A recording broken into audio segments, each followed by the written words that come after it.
Today's lecture we will discuss about the chemical reaction and equations. आज हम chemical reaction और equations के उसके इक्वेशंस के बारे में पढ़ने जा रहे हैं. ठीक है, what is chemical reaction and it's equation. तो इस टॉपिक को एक्सप्लेन करने से पहले थोड़ा सा फिजिकल चेंज और केमिकल चेंज के बारे में डिस्कस करना चाहूंगी. ठीक है, तो आप यहाँ पे देख सकते हैं हमारे पास है जी physical change and chemical change. Chemical and physical changes, इनमें से सबसे पहले हम लोग फिजिकल चेंज के बारे में डिस्कस करेंगे कि हमारे पास फिजिकल चेंज क्या होती है. ठीक है, वो फिजिकल चेंज वो चेंज होती है जिसमें कोई भी केमिकल रिएक्शन इन्वॉल्व नहीं होता. तो क्या होता है, physical change do not involve any chemical reaction, जिसमें कोई भी किसी किस्म का कोई भी केमिकल रिएक्शन इन्वॉल्व नहीं. तो इस तरह के रिएक्शंस को हम लोग, उस तरह की चेंज को हम लोग केमिकल फिजिकल चेंज का नाम देते हैं. जैसे एग्जाम्पल डिफरेंट आ जाती हैं, मेल्टिंग ऑफ वैक्स आ जाता है. ठीक है, डिजॉल्विंग ऑफ शुगर आ जाता है, वाटर में डिजॉल्व कर दो शुगर को, नमक को. ठीक है, या फिर हम लोग बात करते हैं किसी को शक्कर को डिजॉल्व कर लो, NaCl को वाटर में डिजॉल्व कर दो. तो ये हमारे पास क्या है, फिजिकल चेंज है. हम लोगों ने फिजिकल चेंज करती है. अब हमारे पास क्या आगे, चॉपिंग वेजिटेबल को चॉप कर दो. ठीक है, चॉपिंग वेजिटेबल, तो ये भी हमारे पास एक फिजिकल प्रोसेस है. इसके अलावा sponge absorbing water, sponge absorbing water मतलब स्पॉन्ज वाटर को एब्सॉर्ब कर रहा है. तो ये भी हमारे पास कौन सी चेंज है, फिजिकल चेंज है. ठीक है, let's we go towards the chemical change. Chemical change में हमारे पास क्या है जी, chemical change do involve chemical reaction. वो चेंज जिसमें केमिकल रिएक्शन इन्वॉल्व हो, इस तरह की चेंज को हम लोग किसका नाम देते हैं, केमिकल चेंज का नाम देते हैं. अब हमारे पास क्या है, सबसे पहले हमारे पास केमिकल चेंज में फर्मेंटेशन ऑफ ग्रेप्स आ जाता है. फर्मेंटेशन ऑफ ग्रेप्स में क्या होता है जी, हमारे पास जो ग्रेप्स होते हैं ये किस में कन्वर्ट कर दिए जाते हैं, शुगर से. इसमें केमिकल रिएक्शन इन्वॉल्व होता है जिसमें शुगर कन्वर्ट हो जाता है अल्कोहल. शुगर कन्वर्ट कर दिया जाता है अल्कोहल में. तो ये इस तरह के प्रोसेस को हम लोग फर्मेंटेशन ऑफ ग्रेप्स का नाम देते हैं. और यहाँ पे कोई ना कोई केमिकल रिएक्शन इन्वॉल्व होता है. अब हमारे पास सेकंड है जी रिस्पायरेशन. रिस्पायरेशन है जी, रिस्पायरेशन आपको पता है कि जो हम इनहेलेशन का प्रोसेस या फिर इसको सिंपली ब्रीथिंग का फिनोमेना भी कहते हैं. इसमें हमारे पास कौन सा केमिकल रिएक्शन इन्वॉल्व होता है, जिसमें हमारे पास C6H12O6 जब हम लोगों ने जो इनहेल की भी ऑक्सीजन उसके साथ रिएक्शन शो करता है, तो इसके रिजल्ट में हमारे पास कार्बन डाइऑक्साइड प्रोड्यूस होती है, वाटर प्रोड्यूस होता है, और साथ में ATP in the form of energy in the form of ATP form में जो कि एनर्जी पैकेट्स होते हैं उसके फॉर्म में एनर्जी हमें मिलती है. तो इस तरह के रिएक्शन जिसमें केमिकल रिएक्शन इन्वॉल्व हो, हम लोग केमिकल चेंज का नाम देते हैं. उसके बाद हमारे पास फोटोसिंथेसिस. तो फोटोसिंथेसिस में हमारे पास ऐसा फिनोमेना आता है जिसमें plant make their own food. ठीक है, प्लांट्स जो होते हैं अपनी खुराक खुद बनाते हैं, तो उसमें भी कोई ना कोई केमिकल रिएक्शन इन्वॉल्व होगा. उसके बाद डाइजेशन ऑफ फूड की बात करते हैं. तो हमारी फूड डाइजेस्ट होती है, उसके रिजल्ट में क्या चीज़ बनता है. ठीक है, तो ये भी हमारे पास जो है इसमें भी केमिकल रिएक्शन इन्वॉल्व होता है, लेकिन इसमें हमारे पास एंजाइम्स भी होते हैं. एंजाइम्स, ठीक है, डिफरेंट एंजाइम्स जो होते हैं वो हमारी फूड को जो डाइजेस्ट करने में हेल्पफुल होते हैं. उस तरह के एंजाइम्स की प्रेजेंस में ये रिएक्शन होता है. तो इस तरह की चेंज को भी हम लोग किसका नाम देते हैं, केमिकल चेंज का नाम देते हैं. इसके अलावा अगर हम बात करते हैं बर्निंग ऑफ पेपर्स की बात करते हैं, burning of paper. Burning of paper में क्या होता है, कार्बन होता है. कार्बन जब ऑक्सीजन के साथ रिएक्शन जो करता है तो कार्बन डाइऑक्साइड इवॉल्व होती है.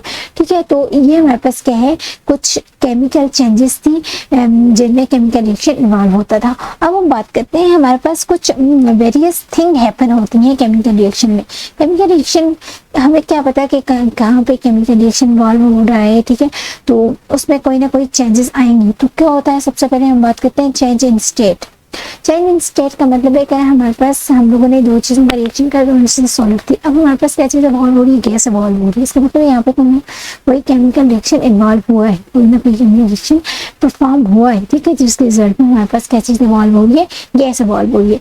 या फिर हमारे पास कन्वर्जन होती है गैस के लिक्विड में, लिक्विड गैस लिक्विड में कन्वर्ट हो जाती है, लिक्विड अगर है तो वेपर्स में कन्वर्ट हो जाता है, ठीक है। और अगर हमारे पास वेपर्स है, वेपर्स जो हैं दोबारा से सॉलिड में कन्वर्ट हो जाते हैं, फिर सॉलिड जो है इसमें वेपर्स में कन्वर्ट हो जाता है। तो इस तरह के हमारे पास चेंज इन स्टेट का फिनोमेना भी अकर होता है केमिकल रिएक्शन जब हम लोग परफॉर्म कराते हैं। उसके बाद क्या है, evolution of gas, gas evolve होती है, ठीक है। कोई भी रिएक्शन परफॉर्म होता है तो इसके रिजल्ट पे गैस इवॉल्व होती है, जैसे कि हम लोगों ने पीछे बात की थी। जब मेटल्स जो होते हैं वाटर के साथ रिएक्शन शो करते हैं तो उसके रिजल्ट पे हाइड्रोजन गैस इवॉल्व होती है, ठीक। तो जैसे सोडियम जब ऑक्सीजन H2O के साथ रिएक्शन शो किया था इसने, तो इसके रिजल्ट में क्या चीज Na2O बना था, ठीक है। साथ में क्या चीज इवॉल्व हुई थी, हाइड्रोजन गैस इवॉल्व हुई थी। तो हाइड्रोजन गैस, इस तरह की गैस इवॉल्व हो जाती है जो भी केमिकल रिएक्शन हम लोग परफॉर्म कराते हैं। जब फिर C+CO2 के बाद CO2 carbon dioxide in form of gas evolve हो जाती है। अब हमारे पास क्या है, कलर्स, चेंज इन कलर, ठीक है। हमारे पास कोई भी रिएक्शन परफॉर्म हो रहा है तो इसके रिजल्ट में पहले रिएक्टेंट से ए बी हम बात करते हैं। हमारे पास दो रिएक्टेंट है ए और बी, आपस में रिएक्ट करते हैं तो हमारे पास प्रोडक्ट बनता है सी। ये सी जो प्रोडक्ट है इसका कलर उस ए बी से डिफरेंट है। इसका मतलब है कोई केमिकल रिएक्शन इन्वॉल्व हुआ है, कोई केमिकल रिएक्शन परफॉर्म हुआ है जिसके रिजल्ट में हमारे पास कलर चेंज हुआ है। तो अब हमारे पास क्या है, चेंज इन टेम्परेचर, टेम्परेचर भी चेंज हो जाता है। कि हम बात करते हैं कि हमारे पास एक टेस्ट ट्यूब ले लेते हैं, टेस्ट ट्यूब में हम लोगों ने रिएक्टेंट्स को डाल दिया और इसको हीट अप कर दी, ठीक है। या फिर इसमें कैटालिस्ट को ऐड कर दी, एक्स कैटालिस्ट को ऐड कर दिया, ठीक है। तो इसके रिजल्ट में हमारे पास क्या हो जाएगी, ये जो टेस्ट ट्यूब है ये हो जाएगी हीट अप हो जाएगी। इसका मतलब ये है कि हमारे पास यहाँ पे टेस्ट ट्यूब में कोई ना कोई केमिकल रिएक्शन परफॉर्म या प्रोसीड हुआ है, जिसके रिजल्ट में ये सारे फिनोमेना occur हुए हैं, ठीक है।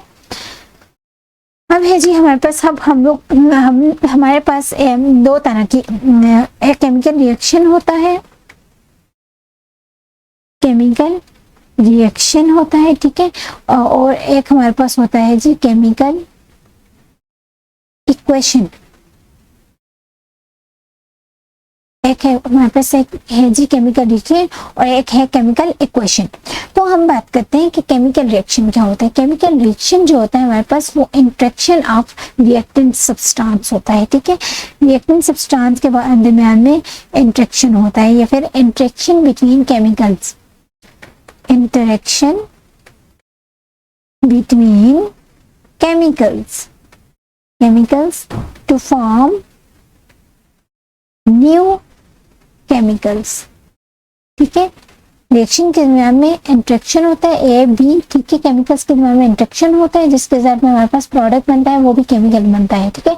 तो इस तरह के फिनोमेना को हम लोग किसका नाम देते हैं, केमिकल रिएक्शन का नाम देते हैं, ठीक है। जैसे एग्जांपल ले लेते हैं, हमारे पास एग्जाम्पल है जी H+O2 give us H2O। Hydrogen जब ऑक्सीजन के साथ रिएक्शन जो करता है तो उसके रिजल्ट पे H2O वाटर प्रोड्यूस करता है। अब हमारे पास क्या, अगर इक्वेशन को बैलेंस करना चाहें तो कैसे करेंगे बैलेंस, ठीक है। ऐसे इसको बैलेंस कर दिया, ठीक है। अब बैलेंस का आगे रूल एक्सप्लेन करूंगी, लेकिन इस इक्वेशन को हम लोगों ने बैलेंस कर दिया। जब ऑक्सीजन हाइड्रोजन के साथ रिएक्शन करता है तो हमारे पास वाटर प्रोड्यूस होता है। अब अगर सेकंड एग्जांपल की बात करते हैं तो मैग्नीशियम जो है जब ऑक्सीजन के साथ रिएक्शन शो करेगा तो हमें क्या देगा, मैग्नीशियम ऑक्साइड देगा, ठीक।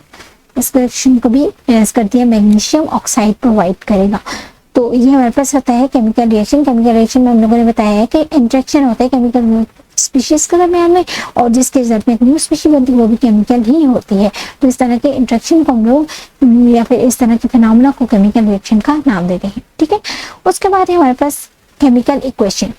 केमिकल इक्वेशन है हमारे पास क्या होती है जी, केमिकल इक्वेशन में हम क्या करते हैं, हमारे पास केमिकल रिएक्शन तो परफॉर्म होता है लेकिन उस केमिकल रिएक्शन में क्या होता है जी, अगर हम लोग किसी भी इक्वेशन को, ठीक है, केमिकल इक्वेशन को उसके सिंबल के साथ डिनोट कर लें या फिर केमिकल फार्मूला के साथ डिनोट करते हैं, ठीक है। इस तरह के केमिकल इस तरह के जो हमारे पास केमिकल फॉर्म बन जाएगी, ठीक है, रिएक्शन बन जाएगी, उस केमिकल रिएक्शन को हम लोग केमिकल इक्वेशन का नाम देते हैं, ठीक है। केमिकल रिएक्शन और केमिकल इक्वेशन दो अलग चीजें हैं। वो ये है कि केमिकल रिएक्शन सिर्फ इंट्रैक्शन को बताती है कि केमिकल्स के दरमियान में इंट्रैक्शन हुई और उसके रिजल्ट में हमारे पास ये चीज प्रोडक्ट बनेंगे, ठीक है। लेकिन केमिकल इक्वेशन क्या होती है, वही रिएक्शन होता है लेकिन उसकी सिंबॉलिक फॉर्म उसमें ऐड कर देते हैं या फिर फार्मूला इसमें ऐड कर देते हैं कंपाउंड का, तो उसके बाद जो हमारे पास केमिकल रिएक्शन मिलता है उस केमिकल रिएक्शन को केमिकल इक्वेशन का नाम देते हैं। जैसे ये हमारे पास symbolic representation of chemical reaction using the symbol and formula of a substance is called chemical equation, ठीक है। मतलब ये कि केमिकल इक्वेशन वो इक्वेशन होती है जिसमें हमारे पास जो फार्मूलाज हैं या फिर कोई एटम है उसका सिंबल डाल दें और कोई कंपाउंड उसका फार्मूला ऐड कर दें और आखिर में हमारे पास जो केमिकल रिएक्शन बनेगा उस केमिकल रिएक्शन को हम लोग किसका नाम देते हैं, केमिकल इक्वेशन का नाम देते हैं। अब हमारे पास यहाँ पे है एक छोटी सी एग्जांपल। वो एग्जांपल क्या है जी, हमारे पास ये एग्जांपल है, ठीक है। एग्जांपल में ये है कि मैग्नीशियम रिबन है, ठीक है। मैग्नीशियम रिबन को in the presence of oxygen या फिर in the presence of air, ठीक है, एयर की प्रेजेंस में जब हम लोग इसको बर्न करते हैं, ठीक है, तो उसके रिजल्ट में जो मैग्नीशियम जो होता है वो किस में कन्वर्ट हो जाता है, मैग्नीशियम जब ऑक्सीजन के साथ रिएक्शन शो करता है तो मैग्नीशियम ऑक्साइड में कन्वर्ट हो जाता है, ठीक है। और मैग्नीशियम ऑक्साइड प्रेसिपिटाइट पाउडर की फॉर्म में नीचे प्लेट में आ जाता है। तो इस तरह अब यहाँ पे क्या हुआ, ये मैग्नीशियम जब उसको एयर की प्रेजेंस में बर्न किया तो एयर में से मौजूद ऑक्सीजन इस मैग्नीशियम के साथ ऐड हो गई और किसमें कन्वर्ट हो गया, मैग्नीशियम ऑक्साइड में कन्वर्ट होगी। मैग्नीशियम रिबन मैग्नीशियम ऑक्साइड में कन्वर्ट होगी। Burning of magnesium ribbon in air, inflection of magnesium oxide in watch glass. अब हमारे पास क्या है, रिएक्टेंट्स एंड प्रोडक्ट्स। अब हमारे पास कुछ रिएक्शन होते हैं जिसमें रिएक्टेंट्स कौन से होते हैं, कुछ रिएक्शन होते हैं जिसमें प्रोडक्ट मतलब एक ही रिएक्शन में प्रोडक्ट कौन से स्पीशीज को कहते हैं, रिएक्टेंट्स कौन से स्पीशीज को कहते हैं। हम लोग जनरल यहाँ पे एक इक्वेशन लिखते हैं A प्लस बी, ठीक है। A प्लस बी आपस में रिएक्ट करते हैं, ठीक है। तो ये दोनों क्या कहलाएंगे, रिएक्टेंट सब्सटेंस कहलाएंगे, मतलब रिएक्टेंट स्पीशीज कहलाएंगे, रिएक्टेंट्स कहलाएंगे। लेकिन इन दोनों के मिलने से, इन दोनों के इंट्रैक्शन से हमारे पास क्या चीज बनेगी, एक तीसरा कंपाउंड बनेगी, तीसरा केमिकल स्पीशीज बनेगी। उसके तीसरे केमिकल स्पीशीज जो कि न्यूली बर्न है उसको हम लोग किसका नाम देते हैं, प्रोडक्ट का नाम देते हैं, ठीक है। इस तरह से हम लोग छोटी दूसरी एग्जांपल्स दे देते हैं, जैसे H2 प्लस O2, ठीक है, किस में कन्वर्ट होता है, H2O में। अब इस इक्वेशन को बैलेंस लिख लें तो ऐसे, ठीक है, जब हाइड्रोजन ऑक्सीजन के साथ रिएक्शन हो करेगा तो वाटर का मॉलिक्यूल बनेगा। तो यहाँ पे हाइड्रोजन और ऑक्सीजन जो है ये क्या चीज है, रिएक्टेंट्स है, ठीक है। लेकिन जब ये H2 हो, न्यू बर्न प्रोडक्ट है, इसको हम लोग किसका नाम देते हैं, प्रोडक्ट का नाम देते हैं। अब हमारे पास एक कुछ और एग्जांपल, जैसे मैग्नीशियम रिबन की हम लोगों ने एग्जांपल दी थी, मैग्नीशियम प्लस ऑक्सीजन ये बस MgO, ठीक है। तो इसको इक्वेशन को बैलेंस कर देते हैं, 2Mg प्लस O2 ये बस 2MgO। तो अब ये आप देख सकते हैं कि हम लोगों ने हाइड्रोजन की जगह हाइड्रोजन का सिंबल लिखा है, ऑक्सीजन की जगह ऑक्सीजन का सिंबल लिखा है, जबकि वाटर की जगह वाटर का फार्मूला लिखा है। तो यहाँ पे इस तरह की केमिकल रिएक्शन को केमिकल इक्वेशन का नाम देते हैं, ठीक है। इस तरह की केमिकल रिएक्शन का केमिकल इक्वेशन का नाम देते हैं। यहाँ पे हम लोगों ने बात की कि मैग्नीशियम जो ऑक्सीजन है वो क्या चीज है, रिएक्टेंट्स है, जबकि मैग्नीशियम ऑक्साइड क्या है, हमारे पास प्रोडक्ट है, ठीक है। यहाँ पे भी मैग्नीशियम का सिंबल लिखा है, सिंबॉलिक रिप्रेजेंटेशन की हम लोगों ने, और यहाँ पे क्या है, ये भी सिंबल है, सिंपल है। जबकि हमारे पास न्यूली जो कंपाउंड बना है उसका नाम क्या है जी, मैग्नीशियम ऑक्साइड। उसको हम लोगों ने जस्ट मैग्नीशियम ऑक्साइड पूरा लिखने के बजाय हम लोगों ने मैग्नीशियम ऑक्साइड का फार्मूला लिख लिया। तो इस तरह के केमिकल रिएक्शन को केमिकल इक्वेशन का नाम देते हैं।